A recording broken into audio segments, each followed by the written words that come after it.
What I would say is that we were rather surprised at the performance of the hypersonic missiles that the Russians have employed.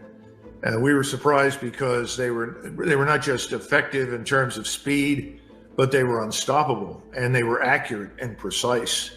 So we know now that they have an arsenal of hypersonic missiles that are very lethal and very effective. They're all carrying high-end explosive conventional warheads, but obviously some of them could carry a nuclear warhead if necessary. You say unstoppable, you mean that literally? Yes. In other words, let's put it this way. We have a wonderful set of missiles. We call them Standard missiles. The Standard Missile 3 developed by the Navy is brilliant, and it will shoot down a hypersonic missile if the missile's path is predictable. In other words, if you know that the incoming missile is going to follow a precise trajectory, you can coordinate and calculate the intercept. The problem is that the hypersonic missiles the Russians are employing do not always follow a precise trajectory that is predictable. As a result, if it's not predictable, you can't hit it. It's just moving too quickly. Thus far, President Putin has exercised enormous restraint.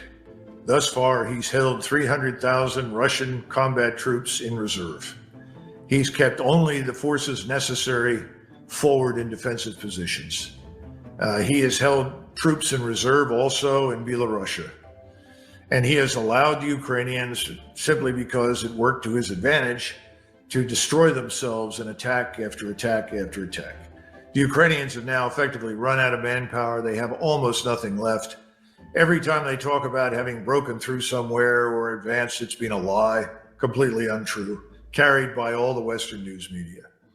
So at this point in time, the Ukrainians are turning exclusively to long-range strike weapons that they can get from the British and us and potentially the Germans and French. And we saw that there were 11 Storm Shadow missiles fired by the Ukrainians against Russian targets. Of the 11, 3 managed to escape destruction. The other 8 were shot down by the integrated air defenses. And those found targets in the harbor at Sevastopol. At the same time, the British provided unmanned underwater systems, in other words, underwater drones or surface drones, to attack the harbor from the ocean side. Those things had an effect. They effectively destroyed a submarine. That submarine is probably not going to be repaired. It'll probably be effectively junked. And then 2 other surface ships that probably will be repaired in time, although there's no repair facility in the Black Sea for them. But the truth is, this war is not going to be won or lost on the basis of attacks on the harbor in Crimea. It's not going to be won or lost on the basis of any long-range attacks on targets inside Russia. It's going to be won or lost on the ground in Ukraine. The question now is, will the Russians finally say enough is enough? We can't go on anymore. We have to end this ourselves and act. That's the question. Do you have a feel for how much longer this goes on? I think this could go on to Christmas. It could even drag into next year unless the Russians act. They have the force, they have the capability, the Ukrainians have nothing to stop them. And they know that this will not end until they go to the Dnieper River and cross it. They're going to have to cross that river. They're going to eventually have to take Odessa, and they're going to have to enter Kiev. I've had more than one Russian general quoted to me by sources on the ground over there say, this war will not end until our tanks are driving down the main street of Kiev. So I think they understand that. The problem is that President Putin is concerned about 2 things. Number one, he doesn't want to do something that he thinks will precipitate U.S.-led intervention in Western Ukraine. He does not want a war with us. He doesn't want a war with NATO. Secondly, he wants to end this war in a way that will allow everybody to eventually do business together. In other words, put the war behind us and get on with normal life. He's trying very hard to avoid the kind of destructive action that would make that impossible. We, on the other hand, are doing everything in our power to make sure there can never be any sort of normal relationship between the United States and Europe and Russia. He doesn't understand that. And that's what most of his commanders in the field know. And their view is, if you want to stop these long-range strikes, then let us go. Let us attack. And let us crush these Ukrainians once and for all. Well, I tend to agree with the colonel and his opinions here, and I agree that it's just a matter of time before Russia takes the gloves off of its army. Well, Putin does. As we said last week, Russia is now ready for a nuclear first strike on NATO and the USA, as they've now deployed their S-500 system, their most advanced anti-aircraft and anti-ballistic missile systems, around key military sites all over the country. Now, the reason they've done that is to protect them against a nuclear counterattack from NATO and the USA. So this is an indication that Russia may actually strike first with their nuclear weapons. They may be forced to, as Putin and others in their government have already said. Now, to go along with this, we have this in the news today. As NATO nuclear weapon stockpiles have been opened, as the operational readiness of the nuclear forces in Europe has begun. And this confirms an earlier report from War News 24/7. So here we go. NATO's activated its nuclear shield, fully confirming War News 24/7 story for the permanent vigilance from now on for the nuclear countries of the Atlantic Alliance. The decision was made a long time ago, as NATO fears either a strike on one of the supply bases of the Ukrainians or the use of tactical nuclear weapons in Ukraine. And of course, there's a reminder here that the Royal Netherlands Air Force assumed a nuclear role in NATO with F-35 fighters on June 1st. Now, the U.S. Air Force will transfer additional F-35s for nuclear strikes to Great Britain, while Norway's F-35s are also sitting on ready. The U.K. is estimated to have deployed about 40 of its 225 nuclear warheads, while the U.S. has at least 100 warheads based across Europe. Now, France doesn't provide NATO with its nuclear arsenal because of a long-standing decision to remain independent on that. Both camps now, NATO and Russia, have activated their nuclear forces. One mistake can lead to unforeseen situations. Yeah, unforeseen nuclear war, maybe. Not very unforeseen, in my opinion. So NATO is in talks, so a decision has already been made to develop more nuclear weapons by bringing them out of storage and into readiness in the face of the growing threat from Russia and China. And speaking of that growing threat, Russians are now training the Chinese in trench warfare to invade Taiwan, as the U.S. and Russia, it says that the Russia and China will attack the U.S. together. So Congress apparently is shocked by all this. They shouldn't be. For the first time, the U.S. has accused Russia of helping China to prepare to invade Taiwan. U.S. intelligence agencies have informed Congress that what seemed unthinkable a few years ago is now extremely possible.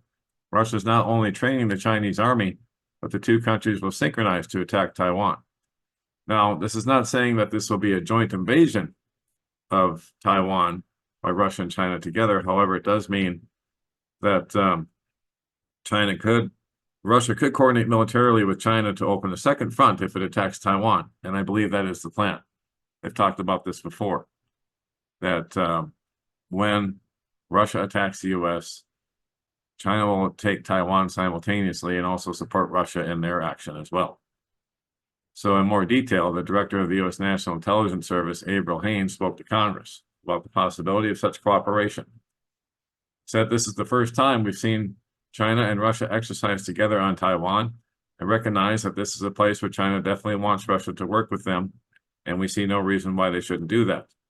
At the same time, the head of the National Intelligence Service said that there is a borderless partnership between the Russian Federation and China in many areas, including economic, political, as well as military and technological. The Defense Department stressed that it is even more concerned about military power requirements in an environment where Russia and China will certainly cooperate, and we have to take that into an account. The bottom line is, basically, if we had a conflict with one, chances are we're going to have a second front as well, which affects planning, equipment, and manpower needs. Yeah, we don't have it. That's the basic thing. We don't have the manpower, equipment, and we don't have the basics anymore in the U.S. military. Russian and Chinese military forces, even if they're not interoperable, would certainly be cooperative, and we should take that into account in force structure and planning. Haines agreed that a two-front war is possible, while the likelihood depends on the scenario. And then there's a lot of Twitter videos here showing the Chinese training with the Russians. The Chinese have even built a replica of Taiwan. Numerous videos show Chinese PLA soldiers using mock-ups of Taiwanese cities for their military exercises. The Americans have identified a second Taiwan in the Inner Mongolia region. The Chinese built an exact replica of the road network near the presidential palace in Taiwan. The Chinese forces are practicing taking Ukrainian-style fortifications and trenches in anti-FPV and FPV drone operations. In several exercises, Russian officers also participate who guide the Chinese and transfer their experience from Ukraine on NATO battles and tactics. So yes, they would be well informed on that after a couple of years. So there we go, more training videos if you'd like to watch them. I'll put the links up to all this, as always. And like I said, Russia, China, they've all got reasons to be paranoid, but Russia in particular, as this peace conference, or so-called peace conference in Switzerland was going on, Poland proposes breaking up Russia into 200 ethnic states. And this has been talked about before, that this is what NATO wants to do, is break Russia up into hundreds, in this case 200 ethnic states. And it says here Poland just signed its own death warrant. It's official. Russia should be broken up, according to nations attending a so-called peace conference in Switzerland regarding the Ukraine-Russia conflict. So does this sound like a peace conference to you? Day one of the conference is so egregious, the president of Colombia walked out. Yeah, it's just a farce. That's not a peace conference at all. That's just a confab figuring out how they're going to divide Russia up when they divide the spoils after this war, that they think they're going to win. They actually think they can win. They don't think Russia will cross that red line and shoot their nuclear weapons off. For some reason, all of these idiots believe that Russia's just going to acquiesce and just going to give up somehow because NATO is just too powerful for them at the end of the day. It's ridiculous. And look at what I'm saying here. Here's an article I put up yesterday from Lucas Leros. Kiev already using Western weapons against deep Russian territories, according to Ukrainian's top spy. Now listen to this guy. So the Kiev regime has taken responsibility for attacks on undisputed areas of Russian territory.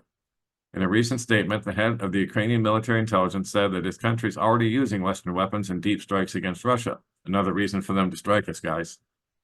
Making it clear that terrorist incursions are part of Ukraine's military strategy against Moscow. So this Kirill Budanov, head of Ukrainian's GUR, that's their intelligence service, said that Russian forces are already feeling the effects of the deep attacks with Western weapons. He told reporters that use of foreign weapons and incursions into undisputed Russian territory was a real game changer. It's not. But he says allowing Ukrainians to inflict significant damage on the enemy. They're shooting at civilians. According to Budanov, the situation on the battlefield became easier after the West removed the rules that prohibited attacks outside the territories considered Ukrainian. Even more irresponsibly, Budanov told reporters that he does not believe in the existence of Russian red lines. Guys, this is exactly how the rest of NATO thinks. This is why they're being so blatant and just belligerent in their actions. Because they don't believe that there's any Russian red lines. Every time that Putin doesn't act, and this is in that interview further on with Colonel McGregor that I showed you at the beginning of this video. The link will be up as always. But every time Putin doesn't act against these so-called red lines, that just emboldens these delusional idiots in NATO who don't believe that there's any Russian red lines at all anymore. So that's the chance that Putin's taking here by not acting. So to him, there's no limit to Moscow's tolerance for attacks. Budanov also admitted that Ukraine has crossed Russian red lines several times without this leading to any kind of escalation on Moscow's part. You see, there's the problem. Apparently, for the head of the Russian military intelligence, the lack of severe Russian retaliation for constant Ukrainian provocations means some kind of weakness or inability to respond. He simply does not believe that Moscow can really respond effectively to the attacks it has suffered. And that's the delusional thinking of NATO. Once again, I'll put the links up as always. But there's the latest, guys. I would get ready. The best preparation you can make is having Jesus Christ as your Lord and Savior, because none of us are guaranteed another day on this planet in this life. And the next step is eternity. Make sure you're going to spend it in the right place and seek him as your Lord and Savior today. Don't wait another second. This could all kick off today. It could all kick off right now. We don't know. Or anything else could happen. So head on the swivel. Just got to stay prayed up and prepped up as always. All right. Well, don'tspeaknews.com is home base for all that we do, in case you weren't aware. And so we are having our monthly funding on right here for June 2024. It's at the top of the website. Thank you to all who have contributed so far. And of course, thank you always for your prayers. And all kinds of other stories here that we can't speak about anywhere else, which is why it's called don'tspeaknews.com. And if you want to subscribe, so every time I put up a new video or blog post, you get notified. Just click the subscribe tab right here. And then the box to type in your email is right there. Hit subscribe and you're in. If you want to send me any links or some stories, my email is don'tspeaknews@protonmail.com. And of course, to find us on YouTube, BitChute, Rumble, and other places, click that tab. And here are all the links to find us around the internet. And there you go. don'tspeaknews.com, home base for all that we do. That's it for now. God bless. Take care. Johnny Storm, Don't Speak News.